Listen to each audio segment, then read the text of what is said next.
Okay, still on energy, Scott. Bill Gates has labelled Australia's ban on nuclear political. He seems to suggest that we have missed an opportunity here.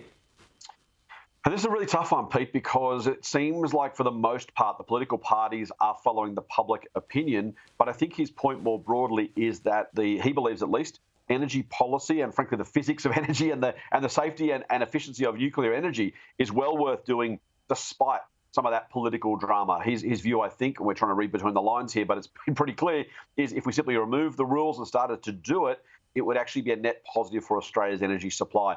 My long-term view has always been that we diversify when we invest. We probably should diversify on the energy front as well. Look, I'd love to think we can get away with renewables with no need for managing nuclear risk and nuclear waste. By the same token, during COVID, we put work into 4, 5, 6 different vaccines and sort of waited to see which one worked, knowing full well some would die on the vine and that money would be, in air quotes, wasted, but at least we got there quickly. It strikes me energy policy-wise, given the challenges of climate change, we should be saying, you know what, let's throw everything at this one. We know we'll waste some of that money. We have to be okay with that if we want to make quick and very impactful change when it comes to energy supply. Yep, okay. Scott, UBS says the RBA may not hike rates in February. Interesting, because a lot of people think that they will. And a lot of your viewers now sitting up very straight, Pete, hoping that UBS is right because, of course, none of us want to pay more on our mortgages over the next few months. And the general consensus is, as you said, that they will increase rates. UBS saying, look, they're not making an outright prediction or saying it'll definitely happen. Their argument is that the RBA's expectation for inflation for the December quarter just finished was an annualised inflation rate of 8%. Now, current estimates from a lot of economists are maybe 7.6%, give or take a percentage point.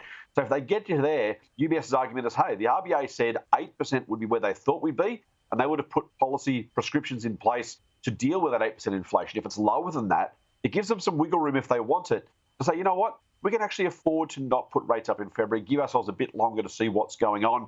We know, of course, inflation month on month fell in the US in the last set of numbers that were released. So if the RBA wants to, it can assemble a reasonably good set of data to say, you know what, this is why we're going to give another pause. As you say, most economists still expecting the market, still expecting rates to rise in February. That's probably the safest bet.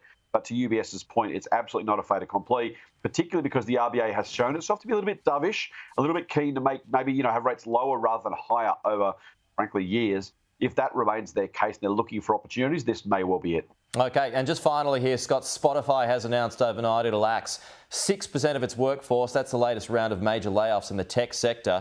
What sort of an example does this set of where this is all going? It's incredible, isn't it, mate? Look, tech layoffs seem to be like cockroaches. There's never just one. As soon as a couple of companies did it, everyone's jumping on board. Yeah. Pressure from shareholders, of course. Pressure financially. Spotify still hasn't turned a profit, by the way, so they're still existing on the good graces of their cash balance and the money from investors. So if you think about that and say, okay, what can we do? The CEO is saying, look, I got too ambitious. I invested ahead of growth, hoping that growth would catch up. I got that wrong. Add that to the likes of Amazon, to Google, to others who've said, you know what, we're going to have to lay off some staff.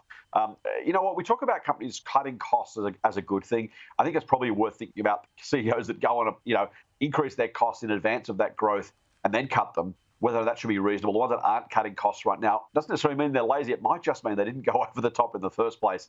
But yeah, look, I don't think this will be the last round of tech layoffs, unfortunately. No. A lot of companies saying, you know what, this COVID bump, Spotify, think about that, streaming music and podcasts. People are back to work. People are back in the office. They're not listening to as much Spotify as they were. Same with Amazon, not shopping online as much, and so on and so forth. True. So there's a lot of right sizing, to use the horrible jargon, because I think some companies get a little bit carried away that the new normal would be as good as the COVID period. Scott Phillips, the Chief Investment Officer at the Motley Fool. See you next week, Scott.